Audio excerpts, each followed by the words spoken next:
Receiving Love, a field guide to partnership that doesn't cost you yourself. Part 3, Safety as a Living Thing, on the difference between feeling safe and being safe. This essay is part 3 of Receiving Love, a field guide to partnership that doesn't cost you yourself, a series exploring what love actually feels like from the inside when it's real. In part 1, I opened with what I left out of my previous series on calling in a divine counterpart, that coherence in love requires two people willing to let the other remain whole. In part 2, I explored what it feels like to be truly witnessed, to stop pre-editing before you speak and discover that what's actually there is enough. This part turns towards something I didn't know I was missing until I found it, safety that isn't just felt, but built. I have felt safe with people who were not safe for me. I want to say that plainly because I think it is one of the most important distinctions that this field guide can make, and one of the most commonly collapsed. The feeling of safety and the fact of it are not the same thing. The feeling can be manufactured by familiarity, by chemistry, by the intoxicating sensation of being chosen. The fact is built from something slower and more structural, from how someone shows up when it's inconvenient, from what they protect and what they expose, from whether their actions and their words occupy the same universe. I spent years learning to recognize safety as a felt experience, work I wrote about extensively in my first series. But felt safety, I now understand, is only half the equation. The other half is this: is this person actually building something? Safety is a practice, not a posture.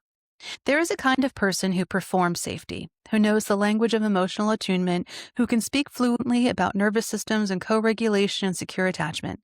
And there's a kind of person who enacts it, quietly, without needing to name what they're doing. The second kind I've discovered is rarer and recognizable in a particular way. They think ahead, not with anxiety, but with care, a steady, practical attentiveness to what might be needed and how to provide it. They are not reactive to the world's uncertainty. They are responsive to it. There is a difference.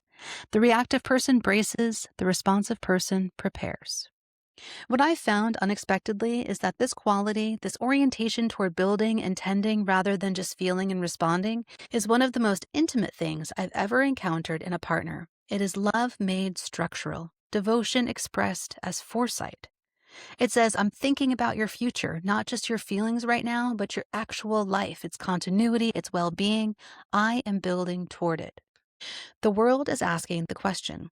We live in a time when safety is not abstract. The world is genuinely uncertain in ways that make the old reassurances feel thin. It will be fine lands differently than it did 10 years ago because the evidence for fine has become harder to point to. I do not think this is cause for despair, but I do think it's asking something of us and of our partnerships. It is asking us to consider whether our relationships are built on the assumption of stability or whether they can hold us even when stability is not guaranteed. Whether our partners think about the practical architecture of a shared life, not just its emotional texture. I did not know when I was writing the first series that I would find this quality in someone. I did not know to name it as something I was calling in. But when I encountered it, this practical, forward-facing, structural form of care, I recognized it as a language of love I had not previously been spoken to in.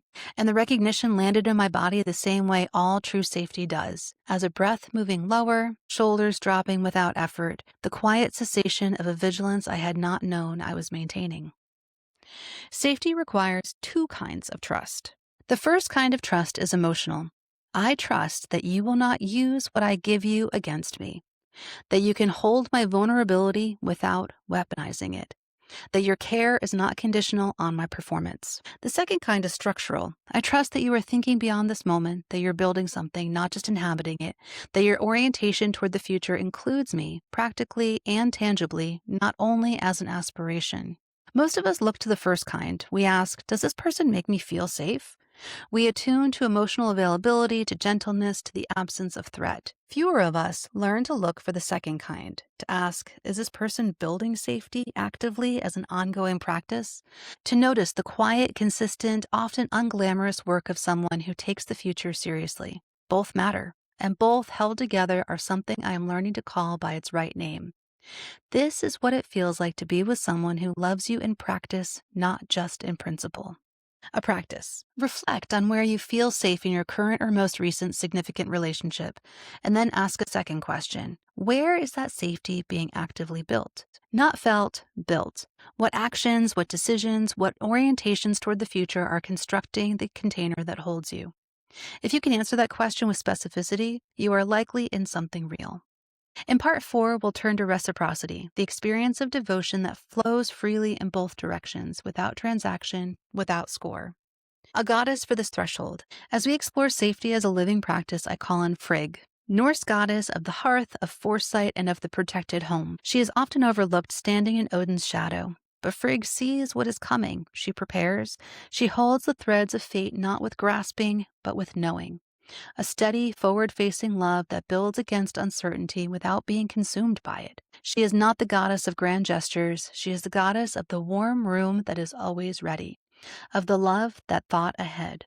May we recognize devotion that plans. May we trust the love that builds, not just the love that feels. May we find safety that is a practice, not a promise.